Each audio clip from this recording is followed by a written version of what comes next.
So you know it's not now you flexing on me, right? A different kind of flex, but yeah. A little bit.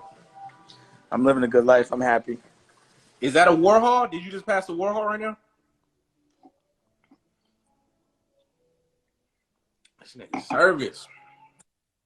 No. Yeah, now what's it called? Since you set the table, then come home like a regular day. Not, go to my joint, do what I gotta do, go get this money. Just chilling. Have a little. So yeah, you eating chicken, bro?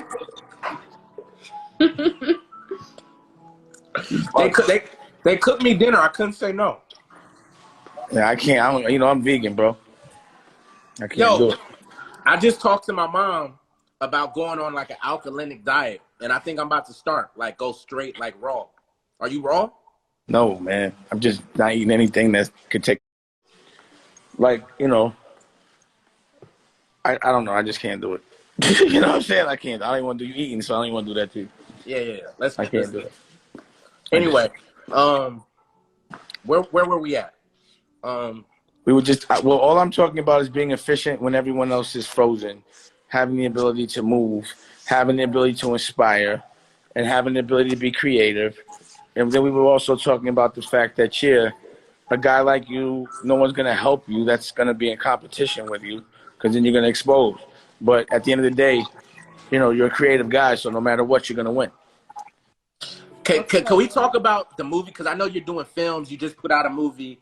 I want to share like a little process that I did while making my movie to like inspire some of the people out there right now that might not have big budgets or might not have the resources to create.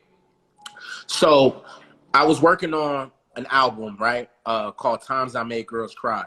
And that's about to drop next. And I wanted to shoot a movie. So I never forget it. I went into a coffee shop and I storyboarded the whole movie out on napkins, right? Now, I never went to film school and nothing like that, but I love movies. So I storyboarded the whole out on napkins. And the next thing I did was I needed funding, right? You hear me? Because the next thing you did, you needed funding. The next thing I did. So I called a bunch of people. Niggas was trying to pull strings. Everybody was trying to like, I give you this, but I need this, I need this, I need this. So I said, fuck it. I got a little production crew. I casted everybody on Instagram. I probably got like 280 background people, whatever. And I shot the video over the span of maybe 2 weeks. And it's like phenomenal. It's like Cons-worthy phenomenal. The thing is I needed someone to do makeup, special effects makeup, right? And the girl who was going to do my special effects makeup was trying to charge me like $3,000 to do a fucking incision on the chest. So I literally went on YouTube. $3,000? $3,000 to do an incision on the chest. She thought you were Johnny. She thought your name was Johnny. That's not even like that's too much for a big production. Listen, nigga, I went on YouTube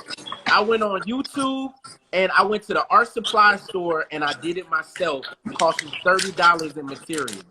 Why am I saying all this to anybody that's listening? We all come up with excuses. We're really good at coming up with excuses of why we can't do something. We're really good at saying, yo, I want to write this book, but it's raining outside. Oh, I want to make this movie, but I ain't got no money. I want to make this. I want to make this. There will always be circumstances that aren't in your favor, but you got to use your fucking brain. You got to use your resources. You got to use everything around you. Everybody. I don't give a fuck if your mama got to hold the camera, your brother is the gaffer, your auntie is the sound engineer. You got to figure it the fuck out. Well, you have to have passion to want to even do all that. So you got passion for what you do. You enjoy what you do. A lot of people only for money.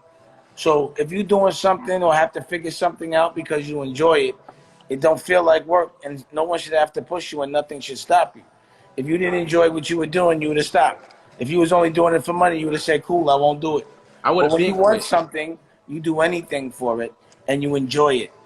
You know, I think people just have to find their passion. Like I said, you can draw.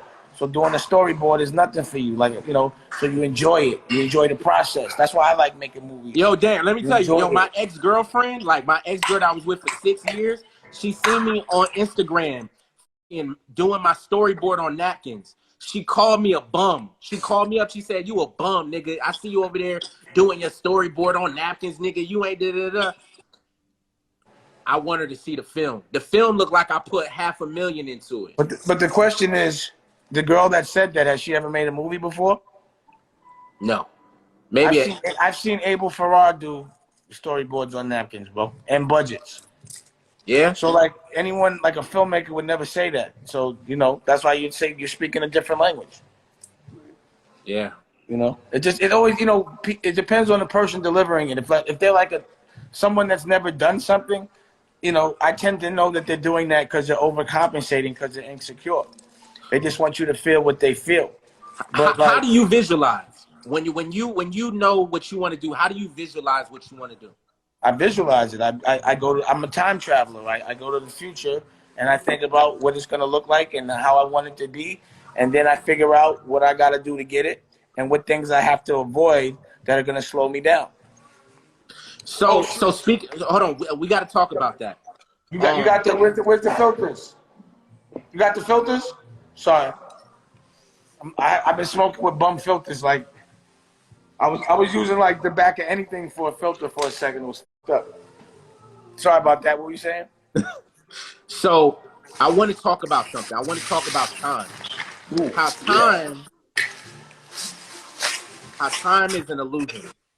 How the past and the present and the future on a quantum level are all happening at the same time. So when you go in your mind and you see the future, you visualize the future, it's technically already happening in the future. See, the problem is most people can't see past their circumstances. They can't see past their fears. So they're like, yo, like, you know what I mean? So like, this is how I vision board shit. So like every morning when I wake up, right, I have this fantasy, right? I see me getting into the little elevator box thing that lifts you up on stage, right?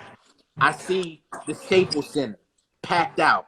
I see my stage design. Like, I want to build a huge 400-foot glass pyramid in the center of the stage. All four of the panels are fucking. I hate to tell you, that particular dream is over for the next year and a half, no matter what. Hold on. But I give you one thing. When we get out this motherfucker, I bet you I do it. I'll be big enough to do it. You better. I'd be disappointed if you didn't. Right now is a vortex. This whole corona, even though it's up, it's a lob from God for the creatives. For anybody who got like big plans on doing, right now is the time to go into your cocoon and to create and to use every mental faculty you have to make some shit happen. 100%. And also, it's time to understand that the world is never going to be the same. And that might not be a bad thing, because the world as it existed might not have been good for you. So the new world, instead of starting out from behind, end up ahead. And think about it like it's it's light in the dark. With death, there's life. But you got to be on which side of the fence is that.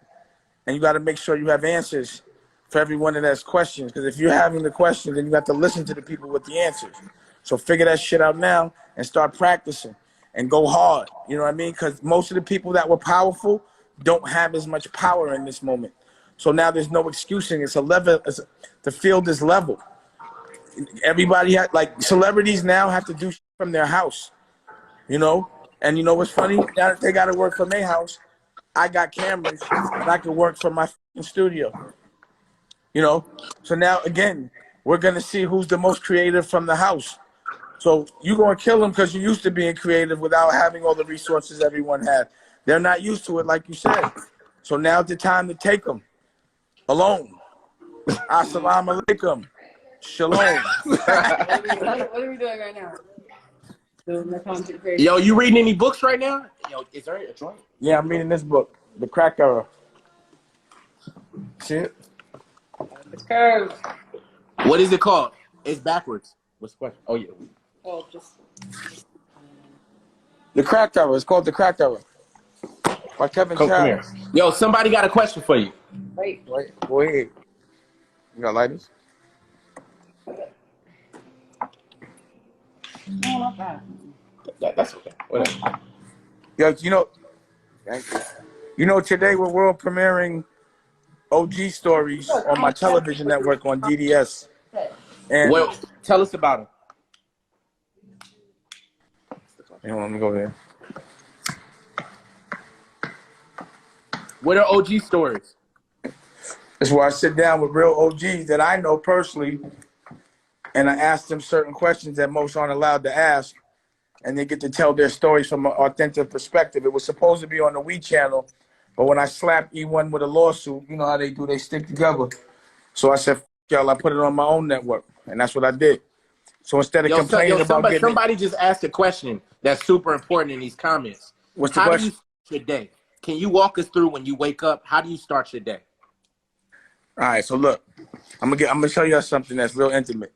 You see that bed right there? That's where I wake up. Yeah. That's a big bed. So when you get some money, a car, make sure you put the money into a bed. So my art, I designed all the furniture, but look, just the bed. I get up. First, I look over here to see what the weather look like.